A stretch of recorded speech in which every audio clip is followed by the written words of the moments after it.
Muy buenos días, señores, ¿cómo están? Gonzalo, muchísimas gracias por invitarme a participar de este evento de desayuno. Hay muchas caras conocidas aquí, con muchos tenemos reuniones seguidas y seguiremos teniéndolas, de hecho, en el marco de este mundo de concesiones. Yo he preparado, la verdad, una presentación que es más general, que incisiva en algún punto en particular. Y lo que quiero es un poco conversar, y si de pronto tienen ustedes, que me imagino, no sé el formato, Gonzalo, si hay un espacio para preguntas, poder conversar abiertamente. Digamos, tratemos de hacer esto lo menos estructurado dentro del marco del tiempo que se nos ha asignado para poder satisfacer un poco las expectativas en esta reunión. Bueno, aquí hay un ranking de competitividad a nivel global donde no sorprende pues una posición precaria del país. Tenemos una deficiencia importantísima en nuestra competitividad, y la infraestructura evidentemente cumple un rol acá fundamental, ¿no? Como alguna vez hemos presentado, 10 puntos en infraestructura impactan en 6 en la competitividad. Hay una correlación importantísima en esto, y de hecho somos conscientes de que esa infraestructura y esa brecha la va a tener que financiar de alguna manera una parte del sector público, evidentemente el Estado, pero el sector privado cumple un rol fundamental para el cierre. La calidad de las vías en el Perú, estamos muy deficientes, 108 de 137 países evaluados. Aquí está la brecha de infraestructura, y en el transporte es donde más se presenta de forma acumulada. Los cálculos son de 57.500 millones de dólares, solo mirando hasta el 2025, y esto es una enormidad, una cantidad que el Estado solo no va a poder cubrir de ninguna manera. Ojalá que hayan cada vez más y más propuestas de privados para poder incursionar en este mundo de infraestructura ligada al transporte. El 55% de la brecha en el sector transporte corresponde a las redes viales. Tenemos, si bien un avance con 16 concesiones, hay muchísimos espacios donde podrían haber más concesiones a lo largo del territorio nacional. Hay grandes proyectos y con estos grandes retos, y eso es un poco lo que quiero conversar. Muchos de ustedes quizás están detrás de empresas que tienen una concesión o están interesadas en algún momento en entrar en alguna concesión, y es bueno saber un poco, leer un poco los grandes retos alrededor de estas concesiones, cuáles son las grandes limitantes y en todo caso cuáles son las oportunidades en el futuro para tener en cuenta un abordaje sano a este mundo de infraestructura. ¿Qué estamos haciendo desde el Ministerio para cerrar la brecha de infraestructura? Bueno, primero, una programación multianual de inversiones muy agresiva. Presenta un listado de 1.251 obras a ser ejecutadas mediante obra pública o APP. Se está desarrollando el Plan Nacional de Infraestructura Competitiva, que nos permitirá tener una visión de largo plazo al año 2030. No tenemos, cuando yo llegué al Ministerio, eso lo he expuesto en algún otro foro, no tenemos un Plan Nacional de Infraestructura Competitiva que sea un norte, que sea una guía incuestionable para seguir y ejecutar proyectos en una secuencia lógica e inteligente, sin que haya una alteración producto de un factor político o un interés particular de un ministro, de un presidente o quien fuese. Lo que se necesita es una guía clara de cuál es la ruta a seguir para el cierre de infraestructura. No podemos tener 80 puentes o 80 puertos y ni una sola carretera de acceso, ¿no es cierto? Mejor tener la mitad de puertos, pero mucho mejor conectados, o infraestructura de frío, o aeropuertos estratégicos para sacar perecibles. En fin, tenemos que tener un plan nacional de infraestructura competitiva, y eso lo estamos desarrollando en el MTC para tratar, por lo menos, de poner un primer paso en esta ruta más virtuosa hacia el desarrollo, hacia el cierre de la brecha de infraestructura. Otro punto es estudiar y mejorar los criterios de identificación, evaluación y priorización de obra pública y privada. ¿Qué cosa es mejor? ¿Qué cosa es antes que después? ¿Con qué criterios? ¿Están bien los criterios que se están utilizando? Son algunas de las preguntas que nos planteamos nosotros justamente para identificar esta priorización, esta secuencia óptima. Finalmente, los incentivos para desplegar las iniciativas privadas por parte de los inversionistas. Evidentemente, por ejemplo, el ruido político que estamos teniendo en este momento no es un mejor incentivo para evitar inversiones vinculadas a infraestructura. Que se pretenda cambiar un presidente cada 2 meses por la misma razón no es, digamos, la señal de seguridad institucional, por lo menos, que se quiere y que podría permitir el desarrollo mucho más dinámico de inversiones, despliegue de inversiones en nuestro mercado. En fin, hay que ver, identificar exactamente cuáles son los incentivos óptimos y también tener una labor de promoción. Ciertamente, cuando yo he salido y he tenido la oportunidad de promocionar la brecha de infraestructura como una gran oportunidad de inversión en un país que tiene grado de inversión, que está en el marco de la Alianza del Pacífico, que es una de las plazas más seguras de inversión, muchos empresarios no tienen en el radar afuera, no tienen en el radar la cantidad de oportunidades que se tiene alrededor de la infraestructura. Esa es una oportunidad. Es una pena que no lo tengan en el radar, pero es una oportunidad porque todavía hay un trabajo también de promoción importante que se puede desarrollar. Algunos proyectos que son emblemáticos, que están en cartera para los siguientes años: la longitudinal de la Sierra, el tramo 4, el anillo vial periférico, la autopista internacional del norte, el viaducto y túnel de Chosica, que puede permitir, digamos, aligerar tremendamente las rutas a la carretera central. El anillo vial siempre llama la atención. Voy a tomarme un par de minutos. Estamos nosotros trabajando una propuesta para medir realmente qué significa, sobre todo en el tramo 2, qué significa la reubicación de los predios, de las familias que viven, afectando, si se quiere, la obra en el tramo 2, lo que implicaría un proceso de compra de predios, expropiaciones y reubicación. Aquí tenemos una reunión, hemos tenido muchas reuniones con el proponente, con quien estamos discutiendo las alternativas. Se han presentado plazos máximos, plazos, digamos, estudiados como óptimos para poder hacer este traslado de la gente. Es muy delicado este tema en el sentido de que cualquier acuerdo de plazo supone que ante el vencimiento el Estado empieza a cumplir una serie de obligaciones financieras, porque así se tendría que estipular el contrato. Entonces surgió la idea de que el BID nos ayude, porque tiene mucho más experiencia en estas tareas titánicas de reubicar 2.500, 3.000 predios con no sé cuántas personas en cada uno. Estamos hablando de una masa humana enorme que tiene que reubicarse, aceptar las condiciones, etc.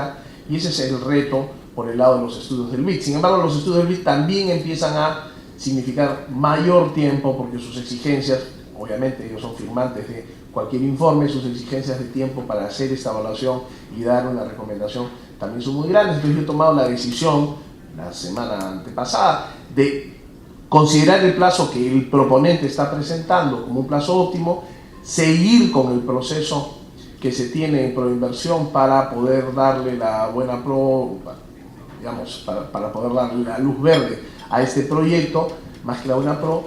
Y en todo caso, si es que el BID, culminando su trabajo, nos hace ver que estamos nosotros equivocados, daremos un paso atrás. Aquí estamos dando un paso atrás en los tiempos, reacomodando los tiempos, y eso la otra parte también lo ha considerado. Lo que se tiene que cuidar son los compromisos que el Estado asume en cuanto a plazos, para que no tenga después que estar pagando sobre un panorama absolutamente irreal, que es el gran riesgo asociado a este proyecto. Estamos apoyándonos de una empresa de telefonía y además con los resultados del último censo, para dimensionar exactamente cuántos celulares hay conectados en ese tramo.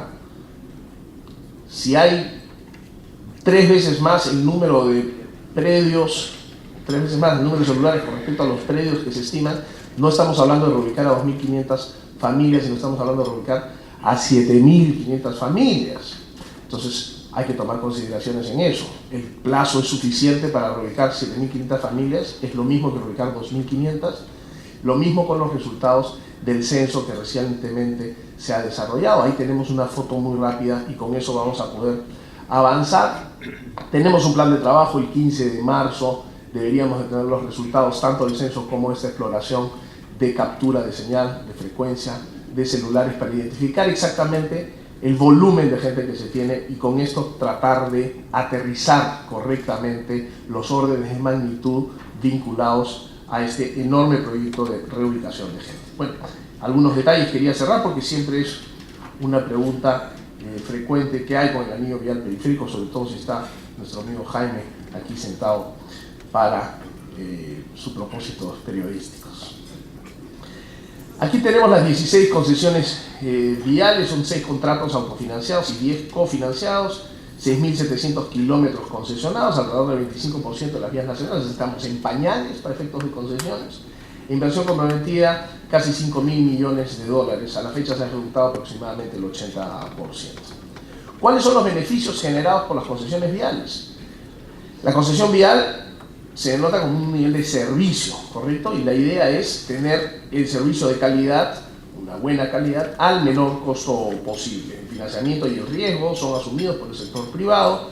La conservación, servicios y operación garantizada durante la concesión, mejor conectividad permitiendo dinamizar el turismo, mayor competitividad empresarial, contribuye obviamente a reducir la brecha de infraestructura. El proceso fomenta la competencia e incentiva la búsqueda de soluciones innovadoras. Muchas veces se están planteando alrededor de retos que tenemos, se están planteando soluciones muy innovadoras que ninguna de las partes por sí solo las tenía, pero cuando te sientas en la mesa a conversar, surgen como posibles soluciones.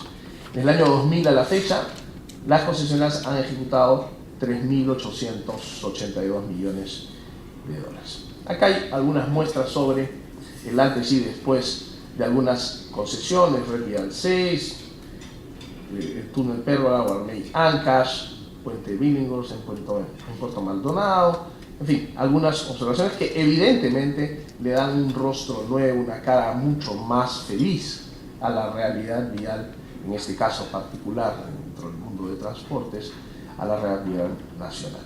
Lecciones aprendidas. Primero, necesidad de mejorar el proceso de selección y priorización de proyectos. Nuevamente, si nosotros tuviéramos un adecuado plan nacional de infraestructura competitiva, podríamos tener un proceso de selección y priorización mucho más inteligente.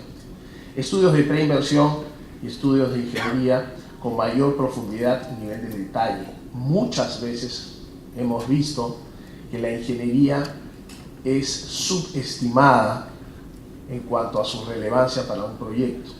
Muchísimos estudios de ingeniería son débiles, son insuficientes, y a la hora de desarrollar el proyecto se evidencia lo anterior. Nada más inteligente, eficiente y prometedor que gastar en buena ingeniería, porque después viene la ejecución, que debería ser, si es que la ingeniería es buena, infalible, incuestionable, inequívoca. Entonces es importante tener presente la necesidad de invertir bien en la parte de ingeniería. Los ingenieros aquí, estoy seguro, me darán la razón. Otra cosa que se necesita a gritos es la estandarización y una mejor estructuración de los contratos de concesión. Acá no puede haber espacios para creatividad, para sacar fórmulas nuevas, para buscar soluciones creativas en un contrato que debiera ser en la mayoría de los casos copy-paste en el 80% de su cuerpo, de su contenido. Casos como estos son, no quiero, digamos, darle a un clavo ya bastante clavado, pero casos como estos se ven, por ejemplo, en la creatividad del contrato de Chinchero. Chinchero buscó una fórmula mágica de financiamiento que tenía una serie de vacíos, una fórmula nueva que al final de cuentas desencadenó los problemas que todos conocemos en su primera etapa, cuando lo único que había que hacer era competir por quién me pide menos plata y quién pone más, dos variables fundamentales. Pero cuando entras a hacer una fórmula astrofísico-nuclear, donde buscas una compensación, donde la tasa está condicionada, que llueva, empiezas a complicar las cosas. En la medida que nosotros seamos capaces de ir perfeccionando los contratos y estandarizarlos. Los contratos de puentes, por ejemplo, no tenemos que hacer magia. Los contratos de mantenimiento, ya sabemos cuál es el costo unitario por kilómetro, échate a andar. Y por último, pon un factor correctivo si estás en la selva, en la sierra o en la costa, pero no podemos tener tanta complicación legal porque desencadena otros problemas que impactan en la naturaleza misma de la estructura de las concesiones. Empieza a debilitar el término, la noción, la concepción de la concesión y desencadena problemas que incluso rebotan hasta el orden social, como vamos a ver en los siguientes minutos, ya en una fase de conversación más que de presentación.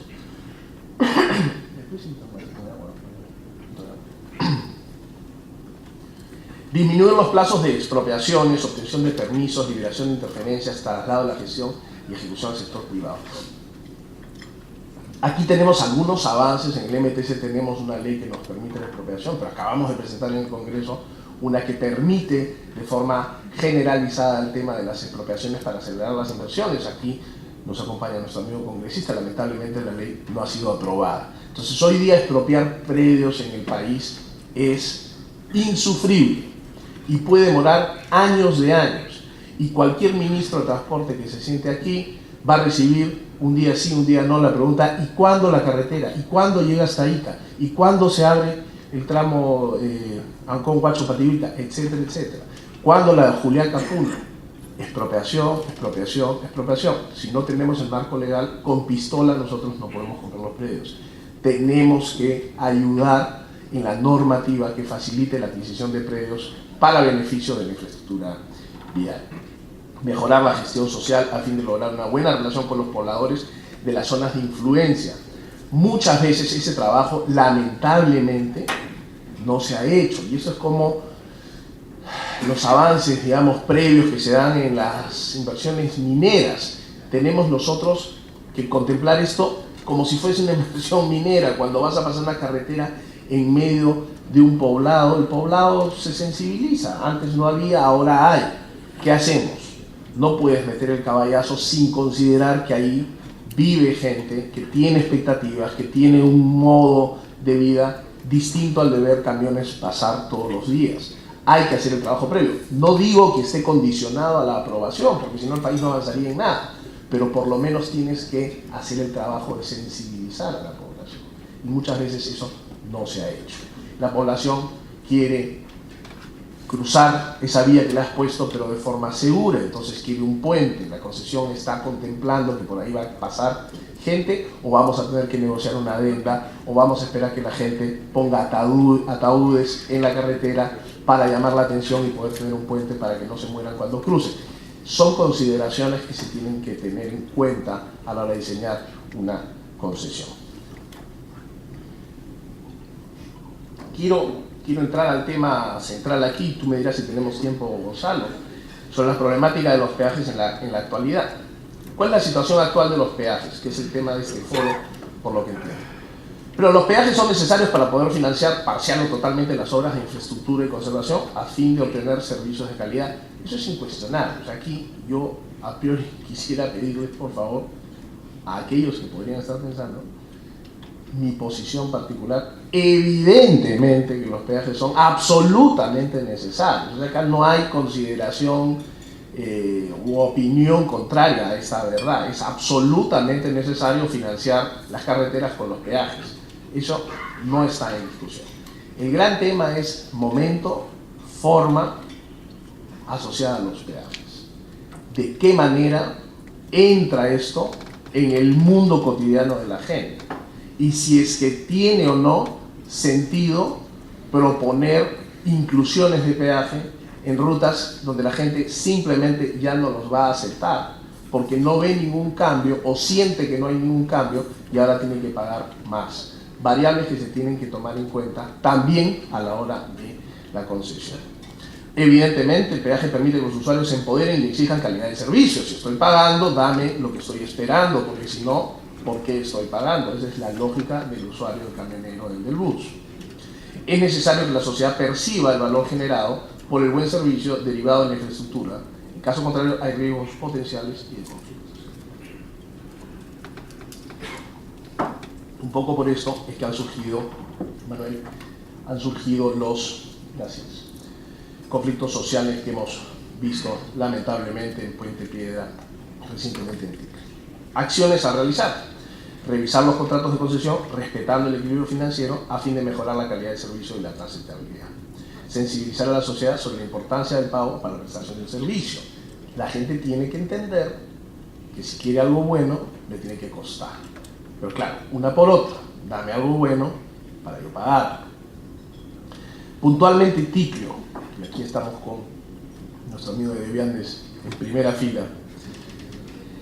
En enero del 2017, las organizaciones de transportistas y las autoridades locales y regionales de Junín manifestaron su rechazo al peaje de Ticlio. Desde febrero, el MTC tuvo 10 reuniones y 3 talleres para buscar alternativas que permitan la solución de ese conflicto, adelantándonos a la fecha mágica, si no me equivoco era el 21, ¿no?, de febrero, y supuestamente se tenía que instalar. Entonces, oye, de forma previa vamos sensibilizando, vamos conversando, vamos a ver cómo manejamos este tema. En febrero del 2018, 3 asociaciones de transportistas de La Oroya, el alcalde de Yaure y La Oroya, el alcalde de Junín, el alcalde de Jauja, el de Chupaca, el alcalde de Huancayo, el gobernador de Junín y la Cámara de Comercio de Huancayo realizan un paro preventivo de 24 horas, aun cuando nosotros ya habíamos, junto con Ocitlan, anunciado que el peaje ya no iba y se suspendía por 6 meses, porque eso es lo que el contrato nos permitía hacer. ¿Qué cosa querían estos señores a rajatabla? Caducidad del contrato de concesión. O sea, todos estos grupos humanos, que además pues están representando a bastantes miles de usuarios, querían romper el contrato. Y esto lo sabe el concesión, pero sí, no es ninguna novedad. Rompe el contrato y olvídate de ponerme un peaje, porque la carretera central no da para más y tú quieres ponerme aquí un peaje. Esta es un poco la línea de tiempo se firmó el contrato, qué es lo que pasó, dónde aparecieron los conflictos sociales, qué actividades se desarrollaron, etc. ¿Qué ocurre? El contrato de concesión, por alguna razón, nosotros no hemos firmado ese contrato, se firmó, si no me equivoco, en el año 2010 y después tuvo una adenda en el gobierno de Humala. El contrato de concesión, por alguna razón, decía, si no puedes poner el peaje, busquemos una compensación. Y para eso había un timing y teníamos que entrar a una etapa de suspensión primero del peaje para una suspensión definitiva posterior. Eso es lo que ha ocurrido. Los contratos son públicos, la gente tiene acceso a los contratos, leen y ven y de alguna manera determinan cuál es la realidad, y frente a sus expectativas y a lo que reciben de servicio en la carretera central, su posición fue absolutamente contraria a la inclusión de ese peaje. Entonces, en el marco actual donde nosotros estamos, como gobierno, no solamente nos interesa respetar el modelo de las concesiones, validar los contratos privados, o sea, no estamos rompiendo, no estamos alterando el contrato te da un camino y te dice, si no es la ruta A, que sea la ruta B. Podría estar en consideración o en cuestionamiento por qué el gobierno tendría que entrar a actuar. Bueno, el gobierno tiene que entrar a actuar también para sostener el aspecto social, para evitar un caos social. El gobierno también tiene que entrar a actuar en los momentos en que es evidente que nadie va de esa zona, usuarios, dado el estado de la carretera central, que nadie va a aceptar esto nunca. O sea, si ustedes vieran cuál es la posición a rajatabla de los involucrados frente a un peaje asociado a esta concesión, se darían cuenta la inviabilidad de pretender convencerlos. Y el contrato anticipadamente veía tan claro este conflicto social que te daba una salida de compensación. Oye, si no puedes poner peaje, puedes compensar. Entonces te dan la ruta de salida. ¿Qué decisión hemos tenido y finalmente hemos tomado? ¿Okay? Vamos a darle un espacio a mejorar esta infraestructura y vamos a condicionar la compensación en la medida que se dé el despliegue de la infraestructura que facilitaría la carretera central. Evidentemente, una de las opciones más en el lado radical sería, oye, no, saca el ejército, encarcela a todo el mundo, mata, revienta, no lo sé. Podría ser esa una salida, sí. ¿Vamos a solucionar el problema? No. El problema nace desde la raíz, desde la conceptualización de cómo estuvo estructurado este contrato y cómo se formó, digamos, este equilibrio financiero en el tiempo, con 3 peajes primero y un cuarto peaje después, y el nivel de servicio que entrega la carretera central. Nosotros podríamos haber tenido mano dura en esto, instalado caos, emergencia, gran conflicto social, parálisis, porque la carretera central no me cabía en ese momento, desabastecimiento, etcétera, etcétera, etcétera. Sí, podríamos habernos jugado esa carta. En este momento, innecesario. Cuando el contrato nos da una ruta de salida que creativamente puede lograr a un estadio, a un resultado muy superior. No ha fracasado el Estado por darle una solución a esto, evitando un tremendo problema social. El mismo contrato contemplaba esta solución. Entonces, quiero dejar las cosas muy claras.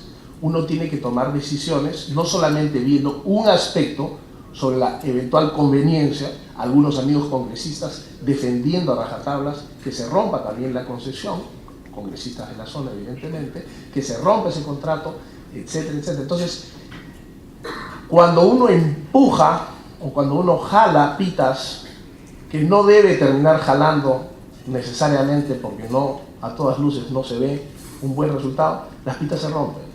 Y eso tenemos desde el gobierno que también manejar las otras variables que se presentan. No solamente la defensa férrea del sistema, yo comparto eso, yo vengo del mundo privado. Quizá yo hubiera opinado exactamente igual. Cuando estás del otro lado de la mesa, manejas muchísimas otras variables que lamentablemente no se toman en consideración. Hoy día estamos conversando, ya hemos llegado ciertamente a algunas reuniones con el concesionario. Mañana creo que tenemos la reunión final para ponernos de acuerdo en esta salida. ¿Qué hace? Logre el equilibrio financiero, evidentemente tienen que estar compensados, si es que no tienen un peaje que puede representar cerca del 30%, tienen que estar compensados, y se tiene que dar una salida a la cuestión de fondo, que es, oye, ¿qué intervenciones, qué inversiones vamos a tener para viabilizar la carretera central y que la gente acepte la carretera central y el contrato? Ya declaramos a todas las partes que de ninguna manera va a darse la caducidad del contrato, pero que frente a la posición del peaje tenemos alternativas, y es por ahí donde estamos en un proceso de negociación con el concesionario para buscar tener las intervenciones que se necesitan a nivel de inversión, condicionar esta compensación a que eso se dé, de tal manera que damos el equilibrio y tenemos la mejora de la infraestructura que impacta en los servicios que la población espera. Colorín colorado, el cuento se ha acabado ahí. Eso no supone ahora que cada nueva concesión que implique un peaje va a tener ese tratamiento. Ojalá que las siguientes concesiones que configuran peajes, que son importantísimos, contemplen una dosis de inteligencia de cómo armar el proyecto para que no haya un rechazo de la magnitud que se tiene. Porque al final de cuentas todos somos peruanos, no solamente los que concesionamos o los que tomamos algunas decisiones. Todos tenemos que tener, de alguna forma, una solución equilibrada. Aquí hay algunas reflexiones alrededor del Plan Nacional de Infraestructura. Puedo dejar, pero digamos, creo que no entra mucho el tema que tenían. Yo quiero aprovechar estos minutos para darle una visión un poquito más agregada al gran reto que tienen las APPs y que resume un poco la presentación. Por un minuto hago una pausa y veamos dónde estamos. Por un minuto hagamos una pausa y reflexionemos sobre lo que significa este año último en temas de construcción, muy vinculados evidentemente al desarrollo de la infraestructura. Nos encontramos con un mega escándalo que se llama Odebrecht, ¿no es cierto? Nos encontramos con un club de la construcción con 30 empresas involucradas en un proceso de investigación severo, con escándalos de corrupción por todos lados. Nos encontramos con proyectos emblemáticos en el último año parados o truncados, el caso de Chinchero, el caso de la línea 2 del metro, y todo eso conforma una atmósfera que de alguna manera contagia a las APPs. No digo que las APPs estén ahí metidas, pero esa atmósfera contagia, impacta, salpica de alguna forma a las APPs. Como entorno, este año no es el mejor año, lamentablemente. Con mucha pena lo digo. No es el mejor año porque la sociedad peruana percibe un nivel de contaminación alrededor de estos proyectos sumamente alto. Basta decir adenda para decir aquí hay corrupción, aquí hay algo escondido. Cuando la adenda es un mejorador de un contrato. Y aquí hago un paréntesis. Mientras menos adendas, mejor. Evidentemente, no quieres firmar adendas todas las semanas. Pero desde que yo he entrado como ministro de Transportes, prácticamente todas las obras importantes, la concesión de aeropuertos, el tema de Chinchero, la línea del metro, el aeropuerto Jorge, todo necesita una adenda, todo necesita una negociación, todo necesita un ajuste de tuercas, todo necesita un nuevo cronograma, una readaptación, una consideración en particular. Algo está pasando ahí, algo hemos hecho mal en el pasado que hoy día nos enfrenta a una situación compleja.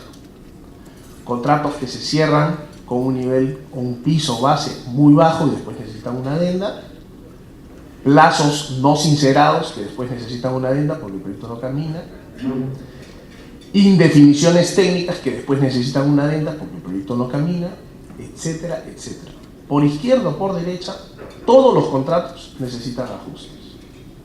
Yo entiendo perfectamente cuando hay dos privados se ponen de acuerdo, ¿no es cierto? Rápidamente llaman, avisamos, tenemos que sentarnos a conversar, el contrato no está contemplando esto y me fuerza a hacer una observación.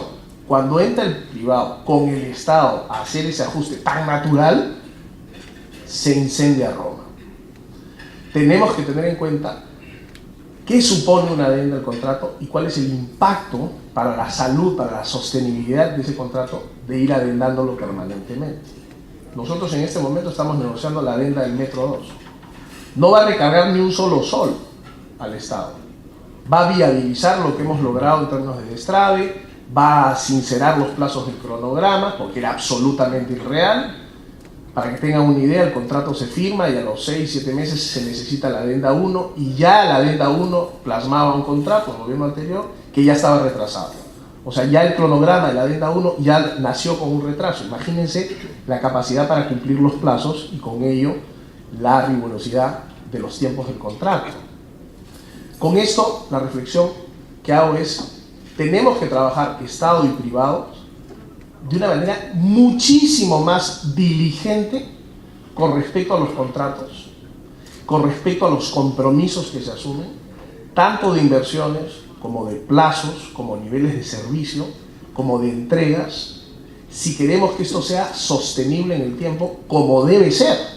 Hemos visto la brecha de infraestructura que tenemos, hemos visto la necesidad del sector privado en financiar esa brecha porque el Estado no lo va a poder hacer, pero no puede ser al caballazo, no puede ser sin contemplar los elementos básicos que hacen sostenible esa relación. En Inglaterra, que son los padres de las APPs, han regresado, están regresionando sus modelos.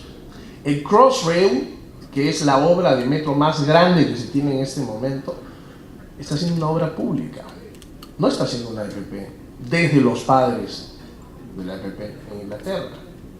¿Qué es lo que está pasando? Ellos ya aprendieron algunas lecciones. ¿Qué es lo que estamos haciendo nosotros? No nos vamos a entrampar en la discusión eterna si, por ejemplo, como hoy sale en El Comercio, Chinchero debe ser APP, debe ser obra pública. Señores, acá tenemos que avanzar. Mi experiencia en 10 meses de ministro de Transportes es que todo lo que ha pasado por la inversión se demora años de años. Díganme lo que quieran, pero todo lo que entra en proinversión se demora años de años. Yo no voy a esperar años de años para hacer una pista de aterrizaje, pues. Un proyecto que es una fracción bajísima del presupuesto anual del MTC en términos de inversión. ¿Qué es lo que vamos a hacer con Chinchero? Para los curiosos. Porque además uno dice A en este país y la prensa te pone el abecedario, ¿no? Desde la A hasta la Z te publica. Chinchero, por su naturaleza, el cerco perimétrico lo vamos a hacer como obra pública, es un muro, señores, y como Estado no podemos hacer un muro, estamos fritos. Ese muro lo hacemos como obra pública. La remoción de tierras y la pista. La remoción de tierras estaba contemplado el presupuesto en cualquier formato de la concesión de los ganadores, de los postores del Chinchero. El Estado va a poner la plata para la remoción de tierras. Bueno, pondremos la plata nosotros para la remoción de tierras ahora, pues. E iremos avanzando rápidamente con la remoción de tierras, el movimiento de tierras y la pista de aterrizaje. Ese es un binomio. Y en el camino buscaremos el formato para concesionar la construcción del aeropuerto y la operación y mantenimiento. O sea, el terminal más la operación y mantenimiento se va a concesión.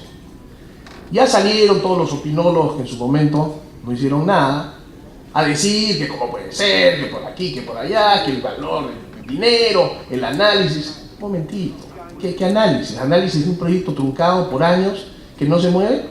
Ahora vamos a hacer el análisis de ver cuántos pasajeros traemos para usar Chinchero, empezando la obra de una vez y dinamizando este sector en el Cusco que hace 40 años espera el aeropuerto. ¿Qué es lo que vamos a hacer?